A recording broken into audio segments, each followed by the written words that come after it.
Shalom. Seri berintegritas kali ini mengambil tema hidup yang konsisten. Keluarga Uki yang berbahagia. Beberapa waktu yang lalu kita mendapat kabar duka atas wafatnya salah seorang mantan petinggi Uki yang menjabat beberapa posisi penting hingga dia pensiun.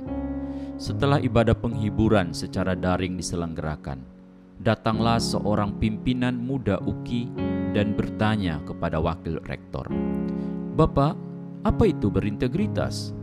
Sang wakil rektor balik bertanya, "Mengapa ibu bertanya demikian?" Jawabnya, "Saya bertanya demikian karena baru kali ini saya mengikuti ibadah penghiburan di Uki yang dihadiri oleh 3 orang rektor Uki dari 3 periode sekaligus." Setelah berpikir sejenak, wakil rektor pun berkata, "Berintegritas adalah kemampuan seseorang untuk menjaga sikap yang bersih, lurus, dan tulus kepada siapa saja dalam kondisi apapun hingga akhir hayatnya." Jadi, penilaian apakah kita sudah berintegritas harusnya datang dari orang lain yang sering berinteraksi dengan kita, dan penilaian yang paripurna adalah pada saat kita sudah wafat.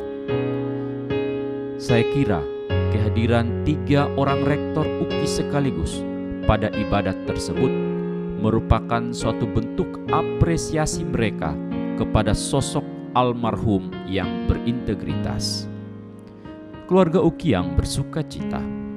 Firman Tuhan lewat Rasul Paulus dalam 1 Korintus 11 ayat pertama berkata, "Jadilah pengikutku sama seperti aku juga menjadi pengikut Kristus." Pernyataan yang tegas dari Paulus ini disampaikan kepada jemaat di Korintus sebab ada sekelompok orang yang mempertanyakan kerasulannya. Lihat pasal 9 ayat 1 hingga 3, dan atau memanfaatkan status dan jabatan mereka di dalam jemaat untuk mencari keuntungan pribadi. Lihat pasal 10 ayat 24. Rasul Paulus berani berkata demikian, bukan karena dia sudah sempurna, sebab di surat yang lain dia sendiri mengakui bahwa bukan seolah-olah aku telah memperoleh hal ini atau telah sempurna, melainkan aku mengejarnya. Kalau aku dapat juga menangkapnya, seperti aku pun telah ditangkap oleh Kristus Yesus. Filipi 3 ayat yang ke-12. Namun, Rasul Paulus berkata seperti itu karena dia pun sedang berjuang meneladani Sang Anak Allah yang sempurna.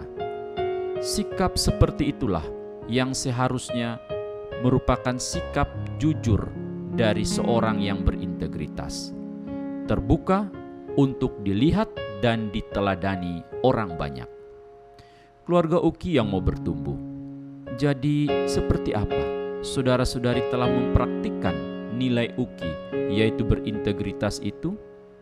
Apakah kita berani berkata seperti Rasul Paulus bahwa ikutlah aku sama seperti aku juga menjadi pengikut Kristus? Coba ceritakan hal-hal sederhana yang telah saudara-saudari teladankan kepada orang lain di Uki sebagai wujud ketaatan saudara-saudari sebagai pengikut Kristus. Mari kita berdoa. Ya Bapa, kami berterima kasih atas keteladanan dari sosok-sosok berintegritas yang pernah ada dan sekarang ada di Uki. Tolonglah kami untuk mengikuti jejak keteladanan dari hal-hal positif yang mereka nyatakan kepada kami. Dalam anugerah Yesus Kristus Putra-Mu dan dengan memohon pertolongan Roh Kudus, kami berdoa. Amin.